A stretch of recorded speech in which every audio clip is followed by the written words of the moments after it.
l'Américain Taylor et le Cubain Pichardo. Et puis on suivra également la hauteur féminine avec des incursions entre les différentes courses.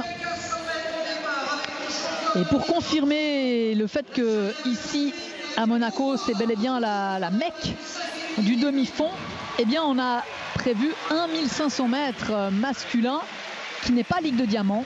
C'est la seule course au programme de cette soirée que nous allons suivre en direct qui ne fait pas partie de la Ligue de Diamant, mais c'est pas parce que ça n'est pas Ligue de Diamant qu'il n'y a pas du très très beau monde au départ, avec notamment, Pascal l'évoquait tout à l'heure, la présence de Mo Farah qui, vous l'avez peut-être suivi en direct avec nous à Atletissima, a fait une course absolument magnifique, une fin de course. Le voici, Mo Farah avec son maillot noir, absolument magnifique. Il était revanchard, il était rageur et il est beaucoup plus souriant qu'à Lausanne, ici beaucoup plus détendu après avoir fait sa course de rentrée à Lausanne après tous les ennuis qui ont notamment poursuivi son entraîneur, des soupçons de dopage, et Mo Farah qui s'était quasiment retiré de la vie publique et de la vie sportive pour mieux réapparaître à Lausanne.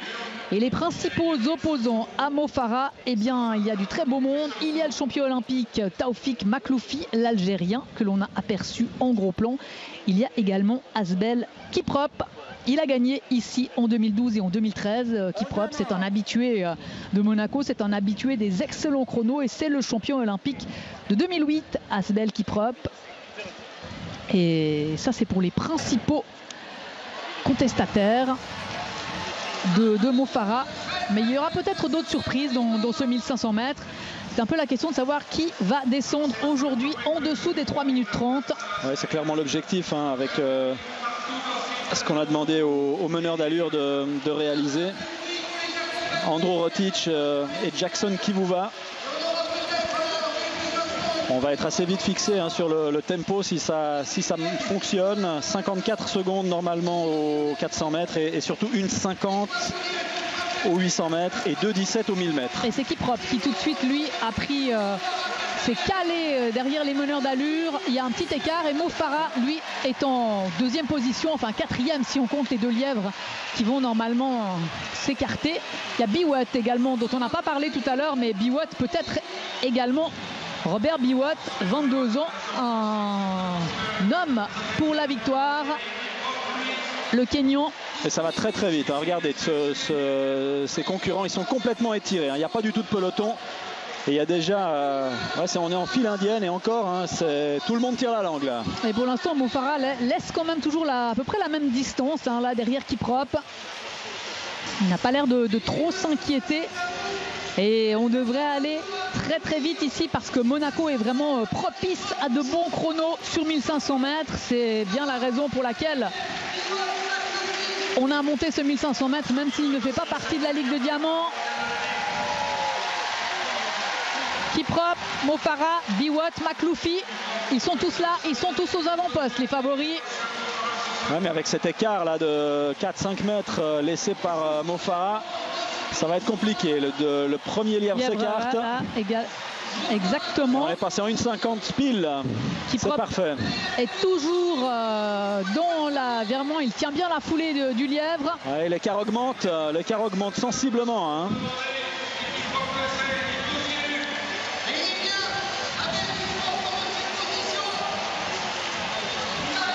Kiprop connaît bien Monaco. Il connaît tous les détails, tous les méandres de cette piste. Asbel Kiprop. Ouais, on est passé aux environs de 2,17 là aux 1000 mètres comme c'était demandé. Et Kiprop est seul. Ouais, parce que le lièvre là, il ne peut plus en avant.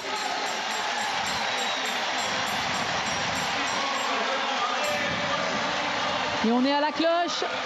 Et Kiprop va se battre contre le chrono. Mo Farah contre les accessites. Double champion du monde, Asbel Kiprop, le Kenyan en 2011 et en 2013 et champion olympique de 2008, il a 26 ans. Ah, il creuse l'écart encore, regardez ça. Il a une facilité, Kiprop. Et je vous le disais, il s'est imposé ici en 2013 et en 2012. L'année dernière, il a laissé la vedette à Silas Kiplagat. Ah, il y a un gros chrono au bout là, un très gros chrono. 3,27,34, le record du meeting. Ah, mais attendez, ça va. On est tout près du record du monde là. Oh là là. 6,69 pour Kiprop. Colossal. Je crois que c'est la deuxième performance mondiale de tous les temps. Eh oui, non, la troisième. Troisième performance. Rouge et Lagat. Ouais, c'est des légendes. Hein. 3,26,69. Et derrière, il y aura aussi des beaux chronos, même s'il y a de l'écart. Je ne sais pas s'il y a un autre concurrent en dessous de 3,30, mais là, course énorme d'Asbel Kiprop. Ah oui, il y en a beaucoup qui ont fini en dessous de 3,30. Il y a Makloufi, 3,28,75, c'est son meilleur chrono de la saison. Ouais, c'est son record personnel même. Et Abdelhadi Iguider également, le Marocain. 3,28,79. Mo Farah, 3,28,93. C'est énorme cette course.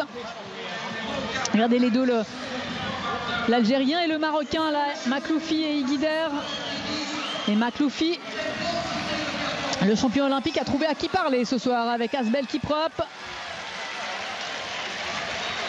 Ouais, mais là c'était une course au chrono, hein, vraiment, où tout le monde était là pour réussir un gros chrono et peut-être pas trop se préoccuper de la place. Mais effectivement, troisième victoire ici à Monaco. Ça va vraiment devenir sa piste et son stade. Et les courses en championnat, ça se déroule en général autrement. Il n'y a pas de meneur d'allure. Oh, mais là, on a vu qu'il était capable de tenir l'allure tout seul, Kiprop. Beau succès d'estime.